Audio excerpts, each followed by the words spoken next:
నమస్కారం city news కి స్వాగతం. రైల్వే ప్రాజెక్టులు, ప్రధానమంత్రి ఆవాస్ యోజన, ఇంటి స్థలం పట్టాల క్రమబద్దీకరణ తదితర అంశాలపై అధికారులతో కేంద్ర సహాయ మంత్రి పెమ్మసాని చంద్రశేఖర్ సమీక్షా సమావేశం కలెక్టరేట్లో నిర్వహించారు. కలెక్టరేట్లో జరిగిన సమీక్ష సమావేశంలో మంత్రి Pemmasani Chandrasekhar, MLA Naseer Ahmed, MLC Chandragiri Yesuratnam, mayor Kovelamudi Ravindra, collector Nagalakshmi హాజరయ్యారు. మంత్రి పెమ్మసాని రైల్వే ప్రాజెక్టుల అనుమతులపై, హౌసింగ్ స్కీమ్ కు సంబంధించిన విషయాలపై ఆయా శాఖల అధికారులను వివరాలు అడిగి తెలుసుకున్నారు. ఈ కార్యక్రమంలో DRO Khajavali, RDO, railway, housing శాఖల ఉన్నతాధికారులు పాల్గొన్నారు. Probably Tuesday it will go to railway board. They are also at that house. We are supposed to submit 8 annexes which have been given to us in the last night. Okay. And coming to the work at the site, work is going on. We are not obstructing any of the dismantling. But from state government side, the de-launching of the existing ROB is due to be submitted to the railway for getting approved at headquarters. The existing ROB to be de-launched. It is a very critical activity, sir. It need to be separated as early as possible to avoid the delay from state government side. Internet చరిత్రలో సంచలనం city broadband. ఇప్పుడు ఇంటింటికి internet, city నుంచి గ్రామం వరకు అదే speed. మీరు ఈ రోజే సిటీ బ్రాడ్బ్యాండ్ కుటుంబంలో చేరండి. 90 గృహాలు తొలగిస్తేనే 3 వంతెనల వద్ద మురుగునీటి సమస్య పరిష్కారమవుతుందని మంత్రి పెమ్మసాని చంద్రశేఖర్ వెల్లడించారు. జిల్లా కలెక్టరేట్లోని సింగరేన్ హాల్లో జరిగిన మీడియా సమావేశంలో కేంద్ర సహాయ మంత్రి పెమ్మసాని చంద్రశేఖర్, ఎమ్మెల్యే నసీర్ అహ్మద్, మేయర్ కోవెలమూడి రవీంద్ర పాల్గొన్నారు. ఈ సందర్భంగా మంత్రి పెమ్మసాని మాట్లాడుతూ శంకర్ విలాస్ బ్రిడ్జ్ స్థలంపై, శ్యామలానగర్, సంజీవయ్య నగర్ రైల్వే ప్రాజెక్టులపై అధికారులతో చర్చించామని తెలిపారు. న్యూ గుంటూరు రైల్వే స్టేషన్ ఆధునీకరణ కోసం 4.68 కోట్ల రూపాయలు కేంద్ర ప్రభుత్వం మంజూరు చేసిందని చెప్పారు. గత ప్రభుత్వం 13,000 గృహాలు నిర్మాణం చేస్తే వాటిలో ఉండేందుకు ప్రజలు ఇష్టపడడం లేదని, వాటి ఆక్యుపేషన్ కోసం చేయాల్సిన పనులపై హౌసింగ్ అధికారులతో మాట్లాడడం జరిగిందని అన్నారు. 40-50 సంవత్సరాలుగా ప్రభుత్వ స్థలాల్లో నివాసం ఉంటున్న పేదలకు జీవో నెంబర్ 30 ద్వారా పట్టాలు ఇచ్చే ఏర్పాట్లు చేస్తున్నామని ఎమ్మెల్యే నసీర్ అహ్మద్ వెల్లడించారు. నగరం మొత్తం అందంగా తీర్చిదిద్దేందుకు మంత్రి పెమ్మసాని చంద్రశేఖర్తో కలిసి పనిచేస్తామని మేయర్ కోవెలమూడి రవీంద్ర తెలిపారు. బ్రిడ్జెస్ వచ్చేటప్పటికి మల్టిపుల్ బ్రిడ్జెస్ లో మీకు ఆల్రెడీ శంకర్ విలాస్ దానికి వచ్చేటప్పటికి చిన్న రైల్వే ప్రాపర్టీస్ మనకి ఇవ్వాలి. అది కొంచెం పెండింగ్ వర్క్ ఉంది. అది ఎక్కడ దాకా వచ్చింది. మనం న్యూ గుంటూరు రైల్వే స్టేషన్ ని మోడర్నైజ్ చేయమని అడిగాం. లాస్ట్ టైం చేసినప్పుడు డిఆర్ఎం గారు వీళ్ళు సబ్మిట్ చేశారు. 4.68 crores శాంక్షన్ అయింది దానికి కూడా. అంటే దాదాపుగా 5 కోట్ల రూపాయలు న్యూ గుంటూరు రైల్వే స్టేషన్ కి మోడర్నైజేషన్. ఆ వర్క్లు టెండర్లు అన్ని పిలిచి చేయాలంటే అదొక 3 months పడుతుంది. రెండో పార్ట్ వచ్చేటప్పటికి హౌసింగ్ లో కొత్త ఇళ్ల పట్టాలు కానీ ఇవన్నీ. ఎందుకంటే గుంటూరు చుట్టుపక్కల ప్రాంతంలో ఎప్పటి నుంచో అనాథరైజ్డ్ ఆక్యుపేషన్స్ ఉన్నాయి, డిఫరెంట్. ఎమ్మెల్యేలు కూడా ఎప్పటి నుంచో నజీర్ గారు వీళ్ళందరూ కొన్ని రెగ్యులరైజ్ చేయాలని అడుగుతా ఉన్నారు. ఇందులో అబ్జెక్షన్ లేనటువంటివి కొన్ని ఉన్నాయి. అంటే కొద్దిగా మా చేతుల్లో ఇమీడియట్ గా చేయగలిగాయి. కొన్ని అబ్జెక్షనబుల్, అంటే ఎండోమెంట్ ల్యాండ్ ఆక్యుపై చేస్తుంటే ఎండోమెంట్ డిపార్ట్మెంట్ కి ఈక్వలెంట్ ల్యాండ్ మనం వేరే దగ్గర ప్రొవైడ్ చేసినప్పుడు మాత్రమే వాళ్ళకి పట్టాలు ఇవ్వగలుగుతాం. అదేవిధంగా కొన్ని FTL సుప్రీంకోర్టు నామ్స్ ఉన్నాయి. వాటిలో కొన్ని అసలు మనం ఎంత ప్రయత్నించినా కూడా చేయలేము. ముఖ్యమంత్రి చంద్రబాబు అధ్యక్షతన సెప్టెంబర్ 4న కేబినెట్ సమావేశం జరగనుంది. వెలగపూడి సచివాలయంలో నిర్వహించే ఈ సమావేశంలో అసెంబ్లీ సమావేశాల నిర్వహణతో పాటు పలు కీలక అంశాలపై చర్చించి నిర్ణయాలను తీసుకోనున్నారు. సెప్టెంబర్ 18 నుంచి అసెంబ్లీ సమావేశాలు నిర్వహించే అవకాశాలు ఉన్నాయి.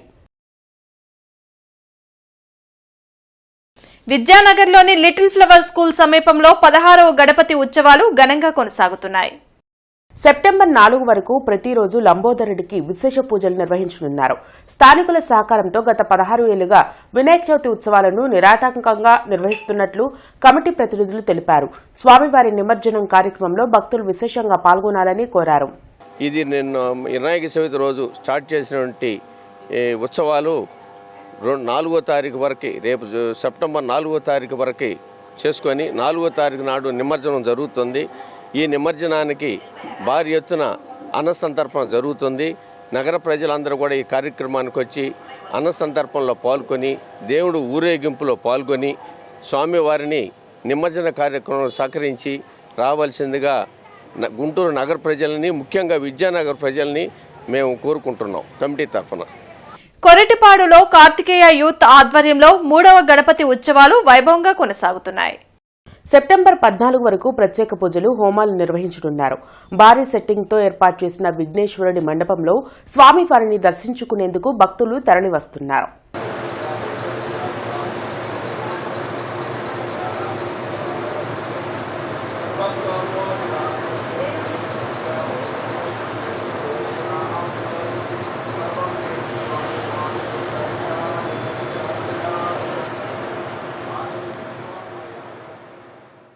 లీగల్ సెల్ అథారిటీ ఆధ్వర్యంలో బాల్య వివాహాలు మరియు గిరిజన మహిళల్లో ఎర్లీ ప్రెగ్నెన్సీపై అవగాహన సదస్సు కలెక్టరేట్లోని శంకరన్ హాల్లో జరిగింది.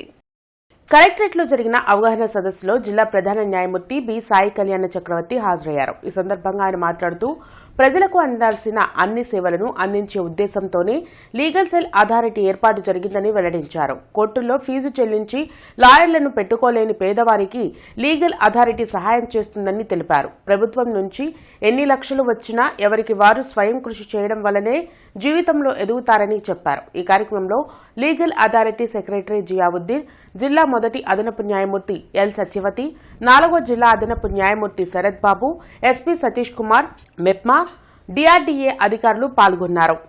లీగల్ సర్వీస్ అథారిటీ యాక్ట్ ప్రకారం దాంట్లో 3 కార్యక్రమాలు ఉంటాయి.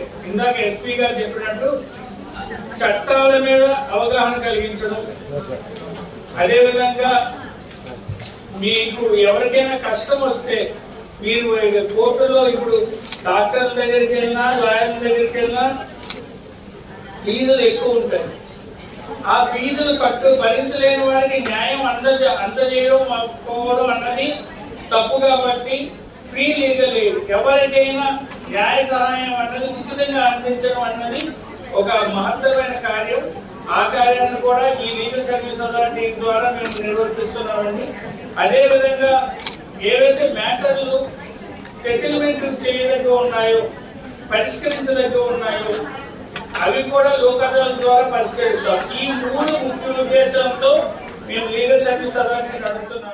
ఇంటర్నెట్ చరిత్రలో సంచలనం సిటీ బ్రాడ్బ్యాండ్. ఇప్పుడు ఇంటింటికి ఇంటర్నెట్, సిటీ నుంచి గ్రామం వరకు అదే స్పీడ్. మీరు ఈ రోజే సిటీ బ్రాడ్బ్యాండ్ కుటుంబంలో చేరండి.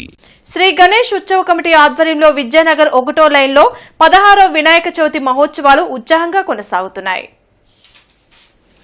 సెప్టెంబర్ 6 వరకు ప్రతిరోజు విశేష పూజలు నిర్వహించనున్నట్లు కమిటీ సభ్యులు తెలిపారు. విద్యానగర్ వాసుల సహకారంతో గత 16 ఏళ్లుగా ఈ గణపతి ఉత్సవాలు నిర్వహిస్తున్నట్లు చెప్పారు. సెప్టెంబర్ 6న స్వామివారి అన్నప్రసాద వితరణ, నిమజ్జన కార్యక్రమాలు జరుగుతాయన్నారు. విద్యానగర్ శ్రీ గణేష్ ఉత్సవ కమిటీ మేము ఇప్పుడు ఇది 16వ సంవత్సరం నడుస్తుందండి. ఈ 16 సంవత్సరాల నుంచి కూడా చాలా ఘనంగా జరుపుకోవడం జరుగుతుంది.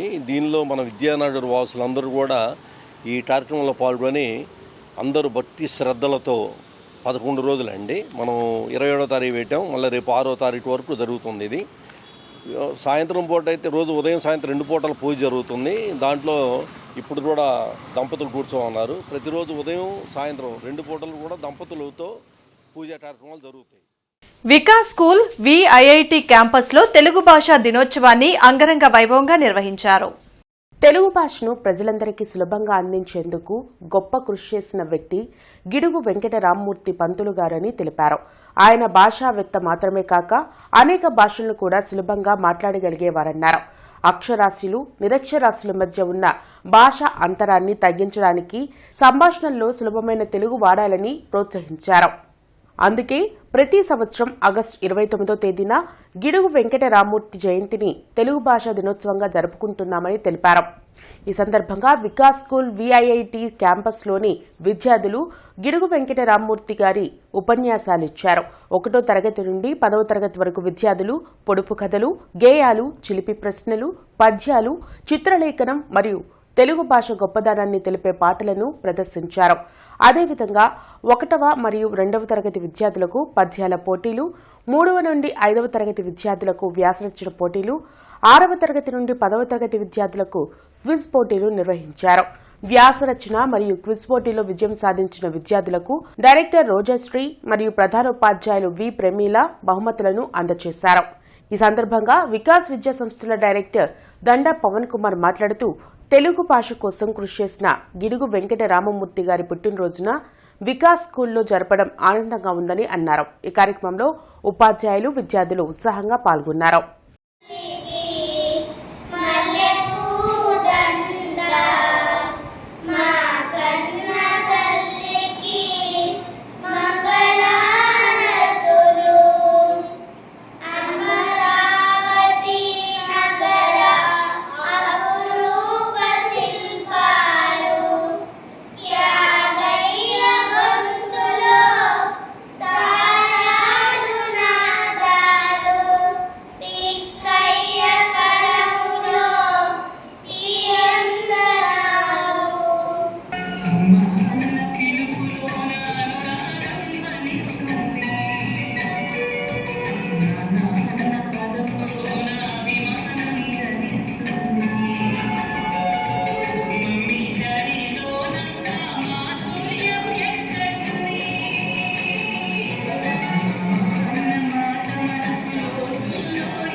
సంగడగుంట లాంచెస్టర్ రోడ్లోని వినాయకుని విగ్రహం వద్ద మహాగణపతి యూత్ ఆధ్వర్యంలో అన్నదాన కార్యక్రమం నిర్వహించారు.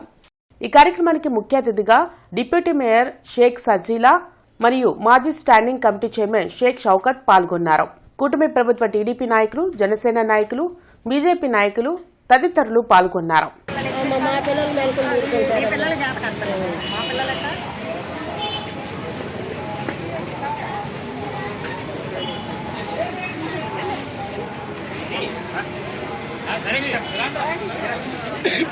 పండరీపురంలోని సాయిబాబా గుడి వద్ద మహారాజా బాయ్స్ ఆధ్వర్యంలో ద్వితీయ గణపతి ఉత్సవాలు ఉత్సాహంగా జరుగుతున్నాయి. గణపతి హోమంలో కమిటీ సభ్యులతో పాటు స్థానిక భక్తులు పాల్గొన్నారు. సెప్టెంబర్ 3న స్వామివారి నిమజ్జన కార్యక్రమాన్ని నిర్వహించనున్నట్లు కమిటీ ప్రతినిధులు తెలిపారు. ఈరోజు గణపతి హోమం నిర్వహించాము. దీనికి సహకరించిన భక్తులకి, మా కమిటీ సభ్యులందరికీ ధన్యవాదాలు. రేపు ఆదివారం 31వ తారీఖు స్వామివారి అన్నప్రసాద కార్యక్రమం జరుగుతుంది. అందరూ విచ్చేయాల్సిందిగా కోరుచున్నాం. మరియు 3వ తారీఖు బుధవారం సాయంత్రం 5 తర్వాత నిమజ్జన కార్యక్రమం జరుగుతుంది. కావున భక్తులందరూ విచ్చేసి జయప్రదం చేయాల్సిందిగా కోరుచున్నాం. ఇంటర్నెట్ చరిత్రలో సంచలనం సిటీ బ్రాడ్బ్యాండ్. ఇప్పుడు ఇంటింటికి ఇంటర్నెట్, సిటీ నుంచి గ్రామం వరకు అదే స్పీడ్. మీరు ఈ రోజే సిటీ బ్రాడ్బ్యాండ్ కుటుంబంలో చేరండి. ఈ వార్తలు ఇంతటితో సమాప్తం. నమస్కారం.